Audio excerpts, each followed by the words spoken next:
KCR irrigation వ్యవస్థను నాశనం చేశారని మంత్రి ఉత్తమ్ కుమార్ రెడ్డి అన్నారు. ప్రజల భవిష్యత్తును కేసీఆర్ తాకట్టు పెట్టారన్నారు.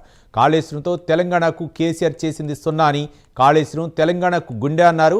అది కూలిందని చెప్పారు. కమిషన్ల కోసం భారీ ఖర్చుతో ప్రాజెక్టులు కట్టారని, సీతారామ, డిండి, దేవాదుల ప్రాజెక్టులను ఎందుకు పూర్తి చేయలేదని ప్రశ్నించారు ఉత్తమ్ కుమార్ రెడ్డి.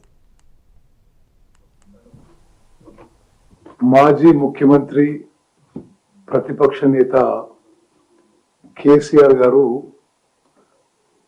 పాలమూరు రంగారెడ్డి మీద, లిఫ్ట్ ఇరిగేషన్ స్కీమ్స్ మీద వారు ప్రెస్ మీట్ పెట్టి మరి చాలా విషయాలు చెప్పారు.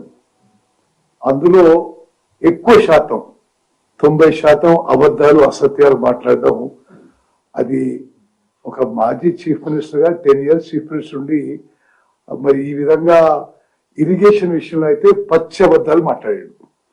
అసలు ఇంత దారుణంగా, దుర్మార్గంగా ఎవరన్నా ఇరిగేషన్ సెక్టర్ని నాశనం చేసినంటే అది కేసీఆర్ గారు అని చెప్పి మనం చేయాలి.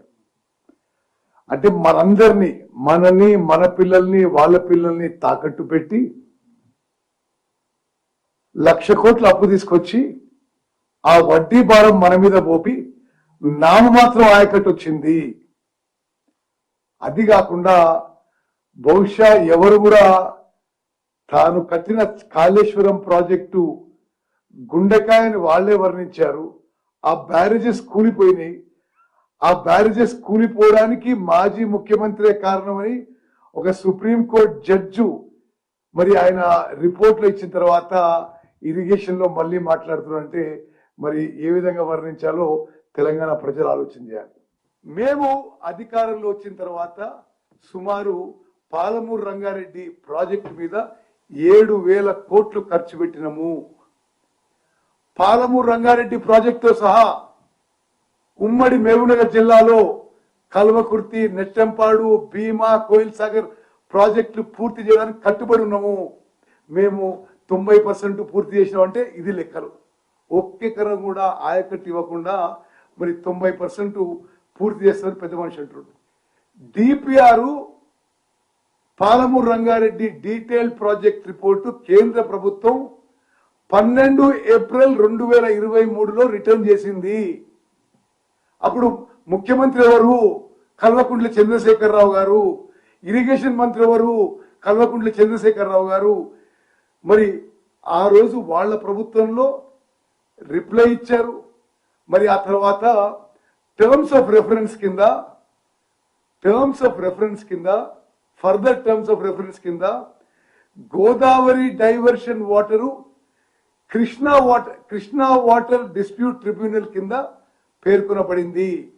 ఆనాడు గాని ఈనాడు గాని చాలా స్పష్టంగా చెప్తున్నాము.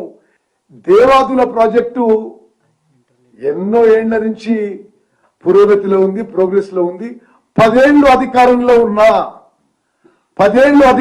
ఉన్నా వీరు తెలుగుదేశంలో ఉన్నప్పుడు చంద్రబాబు నాయుడు శంకుస్థాపన చేసిన Devadula project central government funded project. అది 10 ఏళ్లలో కూడా దేవాదుల ప్రాజెక్టు పూర్తి చేయలే, పూర్తి ఆయకట్టు ఇవ్వలే.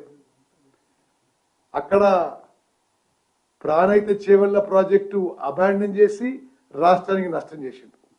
ఇక్కడ రాజీవ్ దుమ్ముగూడెం, ఇందిరాసాగర్ ప్రాజెక్టులు అబాండన్ చేసి రాష్ట్రానికి మరి నష్టం చేసింది.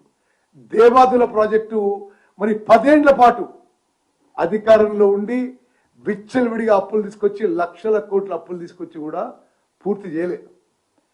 ఈరోజు ఆయన పూర్తిగా ఫోకస్ చేసి మాట్లాడిన పాలమూరు జిల్లా గురించి మాట్లాడదాం.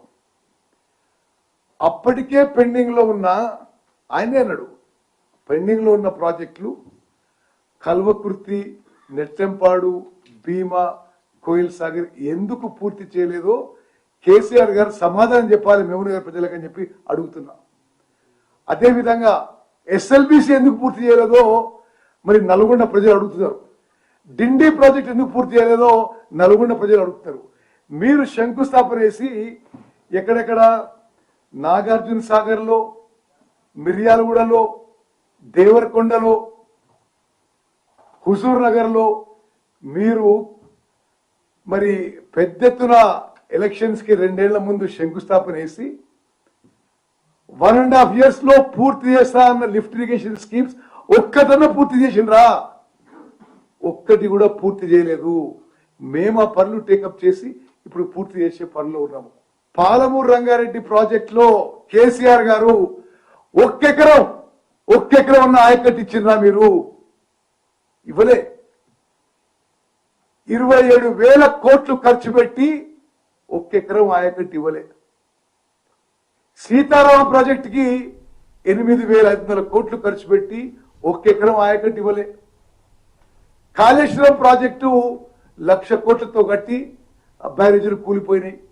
మరి ఇది మీది ఇరిగేషన్ లో మీ స్టోరీ అంటే అది. ఆయన ఆ పదం వాడు స్టోరీ అని.